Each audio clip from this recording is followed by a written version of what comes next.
Adieu cette équipe, c'est ADBlitz et on se retrouve aujourd'hui pour un nouveau tutoriel sur Palworld. Si vous voulez savoir comment farmer efficacement le minerai de métal, vous êtes sur la bonne vidéo. On va aborder différents points qui vont en permettre d'en avoir en masse pour vos crafts. Tout d'abord, je tiens à préciser que je vais commencer la vidéo en parlant des points en fonction du niveau de déblocage dont vous avez besoin dans la technologie. Donc là, quand je parle de technologie, je parle vraiment de cet onglet-là, en fonction du niveau que vous avez besoin pour débloquer les choses. Donc là, la première chose dont je vais vous parler, c'est de Rushore. Rushore, c'est ce pal-là. C'est ce pal-là et il permet de faire en fait une charge quand vous le montez, ce qui permet de démonter les minerais de métal assez facilement en début de game sans devoir faire des coups de pioche pendant 1000 ans. Donc, ce que vous allez devoir faire, c'est vous rendre vers l'église désaffectée. Donc vous allez vous rendre ici, là à peu près. Et puis, vous allez en chercher dans la zone pour en capturer au moins un. En fait, une fois que vous l'avez capturé dans la technologie, c'est-à-dire ici, vous avez la selle pour Rushore. Donc là, je me suis mis à proximité de l'église. C'est là où il y a énormément de minerais de métal. Un des fameux spots que j'imagine à l'heure actuelle un peu tout le monde connaît, mais c'est pour vous faire l'exemple. En fait, une fois que je suis sur mon Rushore, là sur B, moi j'ai la ruée mortelle. Et en fait, si vous faites ça contre les minerais, ce que je vais faire tout de suite maintenant, ça fait énormément de dégâts. Et du coup, si vous faites ça plusieurs fois, vous avez l'occasion de péter le minerai, je crois, en 4 coups. Ensuite, pour la deuxième astuce, vous allez vous rendre ici, dans le désert. Ce désert, il est peuplé de tortues comme celle-ci, qui est un Dictoys. Cette tortue-là est très importante, autant pour votre base, quand vous avez une base pour pouvoir faire des pierres, mais aussi et surtout pour farmer votre minerai de métal. Je m'explique. Dans l'onglet technologie, normalement vers le niveau 19, vous allez avoir le bandeau pour Dictoys. Ce bandeau-là vous permet de contrôler en fait la tortue pour qu'elle puisse faire d'énormes dégâts en très peu de temps sur les gisements en fait. Donc, je suis retourné vers les gisements qu'on avait trouvés proches de l'église désaffectée. Et ici, je vais vous faire une petite démo en fait de l'utilité de cette tortue pour farmer le minerai de métal. Donc là, je vais me mettre à peu près entre deux ici et je vais lancer directement la capacité qui est en bas grâce au bandeau. Et comme vous pouvez le voir, là, mon gisement se fait littéralement latter la gueule par ma tortue. Alors, évidemment, elles vont rétrécir un petit peu. Du coup, des fois, ça touche plus les deux en même temps. Mais déjà, sur une, c'est pas mal. Et là, je me fais agresser par des Rushore. Ils me cassent les couilles. Donc là, le but, ça va être de refaire, en fait, pour tous les minerais, la technique de la tortue. Donc là, je me remets de nouveau entre deux et je balance. Et puis, voilà. Et après, il y a juste à attendre et à loot, en fait, les minerais. Et puis, une dernière chose par rapport à ça, c'est que moi, j'ai toujours 3 tortues au minimum sur moi, afin de pouvoir balancer sur tous les minerais et d'avoir toujours la capacité au moins d'une tortue qui est up. Et vous allez me dire, mais t'as dit Blitz, du coup, comment je déplace mes minerais ? Pas de panique, j'ai la solution. En fait, vous allez faire ça. Ça, c'est une structure typiquement pour mettre le grappin. Dégage, t'es un peu gros toi. Je vous explique. En fait, quand vous allez casser vos minerais de métal, vous allez prendre petit à petit, poids par poids, ce que vous pouvez transporter et le mettre dans cette caisse-là. Et cette caisse-là que j'ai construite, j'ai mis tous les minerais que je viens de choper. Donc là, vous avez vu, j'en ai eu 360. Et puis, c'est impossible à porter. On est d'accord, on aurait dû faire, je sais pas, 4 ou 5 allers-retours pour pouvoir les ramener à la base. Mais nous, ce qu'on va faire, c'est les prendre entièrement sur nous. Et ce que j'ai fait, c'est que j'ai construit pareil, aussi des petites palissades un peu comme ça partout. Donc c'est une base avec 2 murs.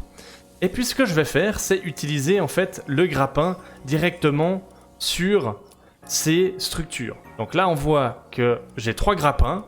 Ça permet de ne pas attendre le temps de recharge. Donc là, je fais comme ça, je vise, tac. Au lieu d'attendre les 8 secondes, je change de grappin, je vais là-bas, tac. Pareil, je rechange, tac. Je reprends mon autre grappin et je me TP directement sur la pierre. Et puis là, je peux directement aller à mon camp et aller poser mes minerais. Quand j'arrive à mon camp, vous allez me dire, mais je peux pas me déplacer, comment je vais faire pour les mettre dans les coffres, etc. En fait, vous allez placer un coffre tout près. Bon là j'ai un tonneau, hein, ça peut être n'importe quoi. Vous allez placer un coffre tout près, vous grappinez à côté et vous posez vos minerais dedans. Si ça vous bug comme ça vient de faire, vous appuyez simplement sur la touche d'esquive et puis ça va arrêter en fait de faire le bug. Puis là vous n'avez plus qu'à aller dans le tonneau et poser vos minerais. Puis vous voyez là maintenant j'en ai 1225. Alors je vais vous montrer les 3 spots que j'utilise. Normalement il n'y a pas besoin d'avoir plus si vous faites ça chaque journée qui se passe dans le jeu, parce que ça repop après un jour dans le jeu. Vous devriez déjà suffisamment avoir de ressources pour faire vos crafts, etc. Donc, le premier spot, on l'a déjà vu, c'est celui de l'église. Il est relativement proche du téléporteur, donc c'est très simple de ramener les ressources à la base en un coup. Le deuxième, il est un peu plus au nord, juste ici. Le TP il s'appelle la colline des illusions. Et ici, j'ai fait la même chose en fait. Vous allez farmer ici les minerais, et puis j'ai fait tout un parcours pour arriver jusqu'au téléporteur pour amener les ressources. Et le troisième, c'est celui-là, où justement c'est aussi à côté du téléporteur, et puis vous pouvez ramener et faire un parcours facilement pour amener vos ressources. Donc là, je vous montre rapidement le troisième spot dont je vous ai parlé.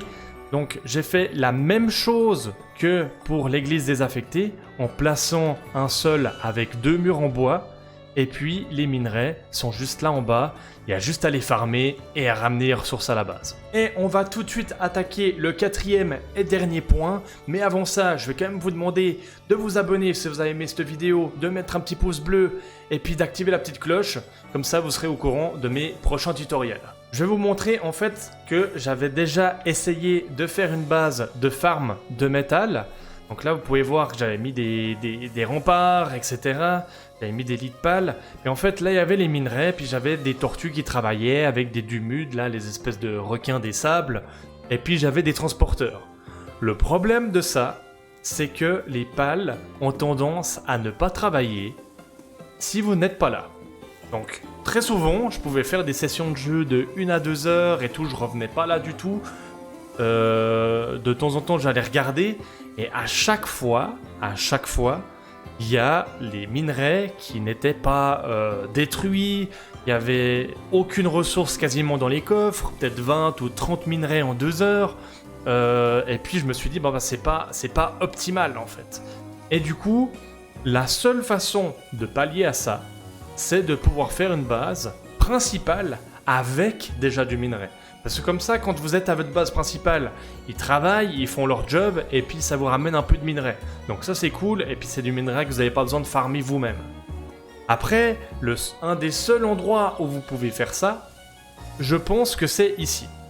Pourquoi ici? Parce qu'il y a toujours beaucoup de minerais, et puis vous avez aussi cet espace un peu en dessus, qui vous permet de construire aussi votre base principale, ce qui vous permet de faire votre première base ici pour mettre tous vos pales qui vont aller miner, et de faire une deuxième base ici pour votre base principale où vous allez mettre vos choses, crafter vos objets, etc. Et comme ça, vous avez 2 bases côte à côte qui vous permettent d'avoir quand même un rendement en minerai. Mais si vous le faites trop loin, c'est-à-dire comme moi j'avais fait, ma première base elle est ici, elle est toujours ici, d'ailleurs il faut que je la déménage parce que c'était l'enfer ici, c'est toujours l'enfer d'ailleurs. Et j'avais fait ma deuxième base ici en fait, au minerai de l'église. Mais ça ne fonctionne pas. Donc voilà, c'est à peu près tout ce que j'avais à vous dire pour aujourd'hui. Si vous avez trouvé d'autres spots ou bien que vous avez d'autres façons de miner votre minerai de métal, vous pouvez mettre dans les commentaires comment vous le faites. Et puis si vous avez des astuces, n'hésitez pas à les partager avec les autres. Sur ce, je vous dis à la prochaine. Ciao bonne!